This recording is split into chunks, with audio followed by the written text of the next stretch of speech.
Hello everybody, this is Sheronda Orridge from Love and Spirit Life Coach Academy, and we have the Wisdom Corner.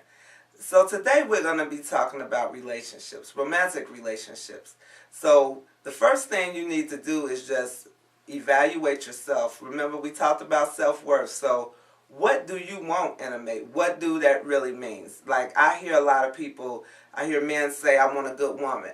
Okay, a good woman. What does that mean? Because a good woman can mean anything, because it depends on the person and what they hold to be valuable. So, for instance, a good woman can mean somebody who's going to take my crap.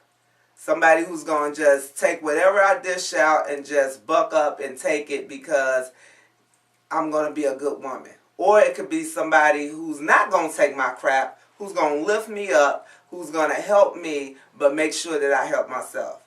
Or it could be somebody who don't hit a person because that's what they experienced in the past. So you have to be able to make you a list of what your ideal mate is. And if it on down to the looks, on down to the attitude, on down to what they do, because if you have this list, then you know what you're going to accept and what you're not going to accept. And everything that I talk about is going to be tied back to your self-worth, because if you don't think you're worth anything, then that's what you're going to attract, and that's who you're going to have.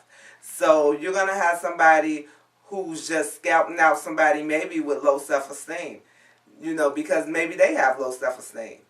Or maybe they just want to manipulate and control somebody. So they're going to get somebody who's not going to stand up to them. So you have to watch out for that too. The first thing is when you're dating somebody, if they start off on a bad foot, guess what? It's not going to get better. It's going to get worse. So if a person presents itself in a negative light, don't keep giving them chance after chance, because like what Maya Angelou said, when somebody tells you who they are, believe them. So that's what you have to do. Don't make excuses for them. Don't be trying to justify, oh, he just did that because his baby mama is tripping and she ain't doing what she's supposed to. You only hear one side of the story, and it's always three. Theirs, the other person's, and the truth. And the truth lies somewhere in the middle. So don't take people's word for anything. You observe them and depend on your judgment. The Creator gave you senses for a reason. It's more than 5. So he gave you senses for a reason. So don't try to explain away anything that you see and you notice. Take that at heed, because it can save you a lot of time and a lot of heartache. Because one thing I used to say, and I posted on Facebook earlier, I can do bad by myself. But now I say, if I can do better by myself, I really don't need you. So a lot of times when somebody's just out for something, or security or whatever that may be, they bring you down and you have to start off from day one again and again. It didn't work out for a reason, so stop going back to that person. You are closing the door for opportunity for you to be able to connect with somebody who you're supposed to connect with. And another thing, give yourself time to heal. When you break up with somebody, don't go run into somebody else.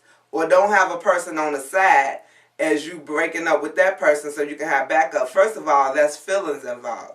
And that person, have feelings, and something tragic can happen, because love is a powerful thing.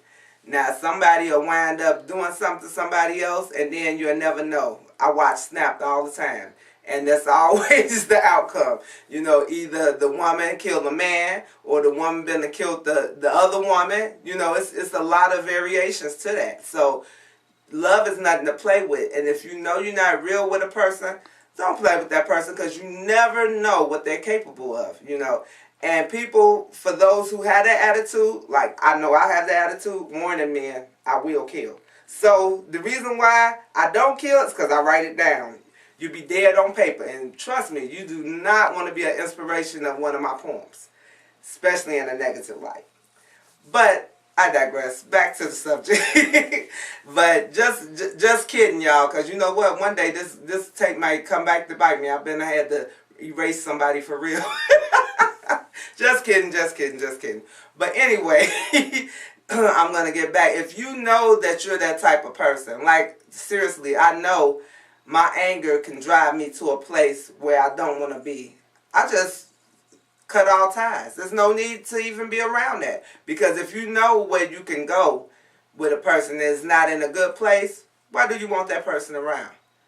And I'm going to remind you again, it goes back to self-worth, because I know that I have things to do in life. We don't ever know when we're leaving this place, but we do know we're going to leave. So what do you want to have said about you? What do you want to leave as a legacy when you leave? Not just children. You know, people want to have children to say, I had all these children and stuff, but if your children are not doing anything, or if you're not a part of your children's life, then that doesn't work either. So you have to be able to concentrate on you, what it is you want to do, and then find you a mate. Because nobody can complete you. Nobody can make you happy. They can only enhance your happiness. And if you're looking for somebody to make you happy, guess what? You'll never be happy, because you got to be happy within yourself. If you're not happy within yourself, it's not going to work. So those are the words of wisdom for today. And be sure to tune in tomorrow to hear a little more of Loving Spirit Life Coach Academy Wisdom Corner. Peace.